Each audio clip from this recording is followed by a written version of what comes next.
I regret a lot of stuff. But then again, I had to learn it the hard way. There really was no getting around to not knowing these things, because I didn't know that I didn't know it.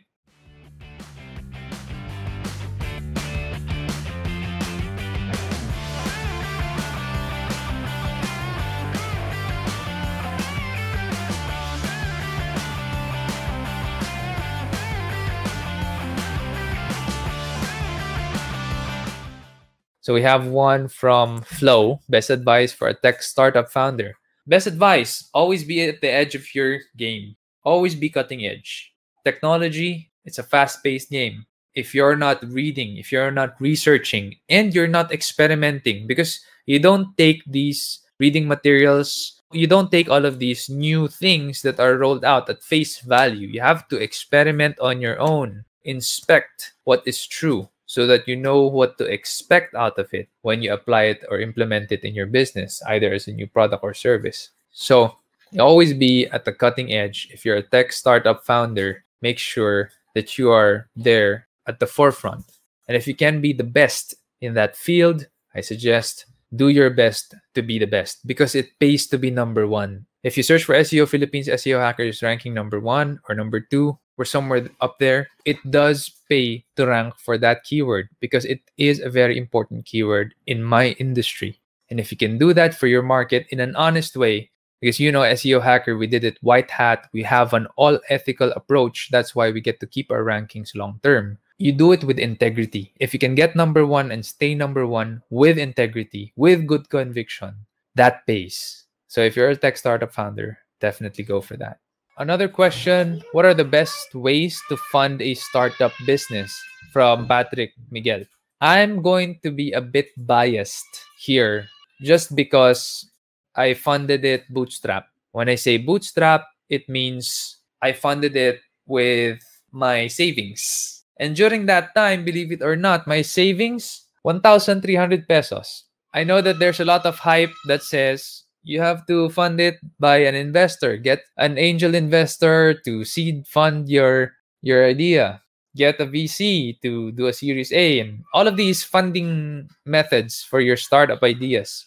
I don't like the idea kasi of other people kind of dictating to you that you need to have this much returns by this year. And getting investors, kasi ganun yun mangyayari. There's no way na hindi yun mangyayari, because they want their money back so that they can invest again to other opportunities. So if you get investors to come in, the chances of you being driven by another person in your business is pretty high. It's pretty high. And for me, one of the reasons I became an entrepreneur is because I want to do what I want to do and decide fast in the things that I have to decide on when it comes to my business and how we operate and how we make money. So I would say the best way to fund it, from your savings. That's the least amount of risk in terms of your decision-making capability. That's also the least amount of risk in the sense of not incurring debt. Kasi kung inutang nyo yun sa bangko or sa friends and family, may interest kayong babayaran. E pag nalugi yun, babayaran nyo pa rin yung interest kahit anong mangyari. Saan nyo na kukunin yung pambabayad nyo? E nalugi nga yung business. So now, you have to sell assets, you have to work a day job and slave for paying the interest. So for me, that's too risky. What I would do na lang is fund it from bootstrap, your own savings. This is from Patrick Miguel. What is the importance of branding for you? Tips on how to establish it. What is your brand? Okay. Branding is important because that is how people perceive you and know you as a company. I remember I talked about this. The most important thing in branding is consistency. You're consistent with what you do, with how you show yourself to the outside world. If you remember Nike, and I ask you what's their logo and what's their tagline, madali lang sagutin. It's the check mark, and the tagline is just do it. It has been consistent. Over the years, it's the same. But I'm going to name Adidas though. Now, I know that the logo might be the same, but the tagline, I don't really remember. You might not remember. But the last tagline I remember that they made that was really good is impossible is nothing. Problem, iba na yung tagline nila ngayon. Yung consistency, wala dun eh. That's what I think branding should be all about. You have to be consistent. If you're not consistent, you will have weak branding. And one of the biggest advantages of branding is if you have good branding, you can demand the price. Honestly, how much should sneakers cost?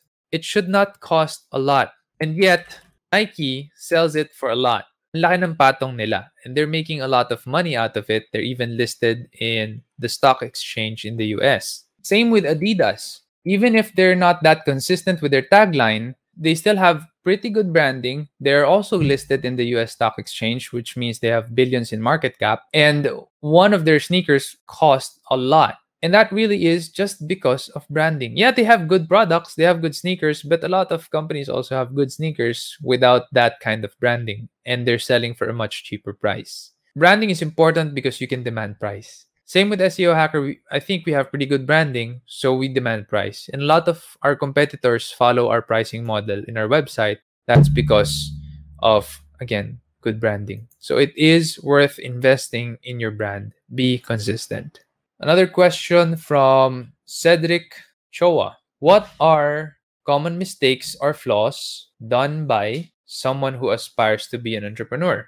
Number one mistake, they do not protect their cash flow. It could be for various reasons, but usually it stems from behavior. You make your first sale and it's big and you think, oh, okay na ako kasi ang laki ng kinita ko ngayon. So what you do with the profit, manlilibre ka, mamboblow out ka, or you buy the first thing that you wanted for a long time. Instead of investing that money again to the business so that it can grow more, you lost your profits and you are now cash flow neutral or maybe even cash flow negative. Kung umutang ka pa sa negosyo mo, you spent more than the profit you made, then you're going to be eating your own business. You're going to be eating the goose that lays the golden egg. And that's not good. So I think that 9 out of 10 businesses fail not because of the market, not because of the economy, not because of the government or any other external factors. I think 9 out of 10 businesses fail because of behavior. The entrepreneur did not protect his or her cash flow and did not invest in himself or herself knowing things on how to protect the business and grow the business. Another way that cash flow would not be protected is nagpapautang ka more than you can afford. So when you sell something in your business, my terms usually 30 days, 90 days. No? If you're retail, yeah, you get the money right away, and that's good. But if you're not retail, usually there's terms. And if you keep on lending money and not collecting, then technically you're cash flow negative. That is one way that you're not protecting cash flow, and that will drive your business to the ground. So I think that is one other common flaw or mistake by new entrepreneurs. We have a question from Jazz.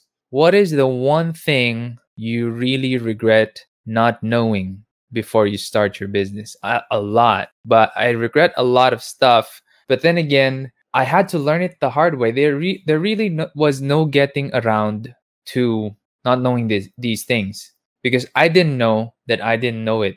Ba? Pag di mo alam, hindi mo pala alam yun, there's really no way for you to learn that during that time. I just had to go through a lot of experiences, make a lot of mistakes, and those mistakes helped me to learn the solution to these problems. One of these problems would be my hiring process. I cannot hire the right people because I have a problem and I have a gift, and that is I trust people too much. When I trust people too much, I'm the type of entrepreneur who really does not micromanage, and I don't like micromanaging. I just tell you, these are your KPIs. This is what I expect. However you want to do it, up to you. And so I trust people to do the work. And when I'm being put in the interview panel, it's difficult for me because people say stuff in the interview process. They say a lot of stuff to get the job and to get a better pay, starting pay. And so when I trust people too much, ang nangyayari, I tend to believe the stuff that people say. My intuition for people not really saying the right things or the real things behind their words is weak. I cannot read people, especially interviewees, that well. Plus, there's a bias. Kasi I need the person already. I need that position to be filled already as an entrepreneur. So there is that bias that kailangan ko na kasi ng hire. Kailangan ko na kasi ng tao dito eh. So, naghanap talaga ako, medyo nagmamadali. The problem with that is if you make the wrong hire, not only will you have even more problems to deal with, na ikaw din mag-aayos. So, same lang, di ba? Sana hindi ka na lang nag-hire ng tao kasi gumawa pa sila ng problema because new hires, they would have to learn the ropes. They would really make mistakes. Ganun talaga eh. Unless you hire a seasoned veteran who's the thought leader or the leading expert or specialist in that field, which is super expensive naman pag ganun yung gagawin mo, the new hire will really make mistakes. The problem is the mistakes should end somewhere because it should be evaluated and taken into experience by the person. If they do not evaluate that mistake, they don't evaluate the experience, ang mangyayari, magiging repeated mistakes siya. Repeated mistakes are really bad because the person will keep on costing you money as the entrepreneur, and then it will also lead to what we call fatal mistakes. Fatal mistakes are mistakes that when committed, you lose income. In our case, we lose a client or we lose two clients. Lala nun. Kasi, for example, you send the wrong report to the wrong client, tapos they don't like each other pa, this client and that client. Nako, obviously you will lose a client, right? So that's an example of a fatal mistake. Sending the wrong report to the wrong client, especially if they don't like each other. You're going to get fired for that. And we don't like that. And repeated mistakes lead to fatal mistakes. So I definitely think that one of the biggest things that I regret not knowing is how to hire properly. Now we have a 6-step hiring process.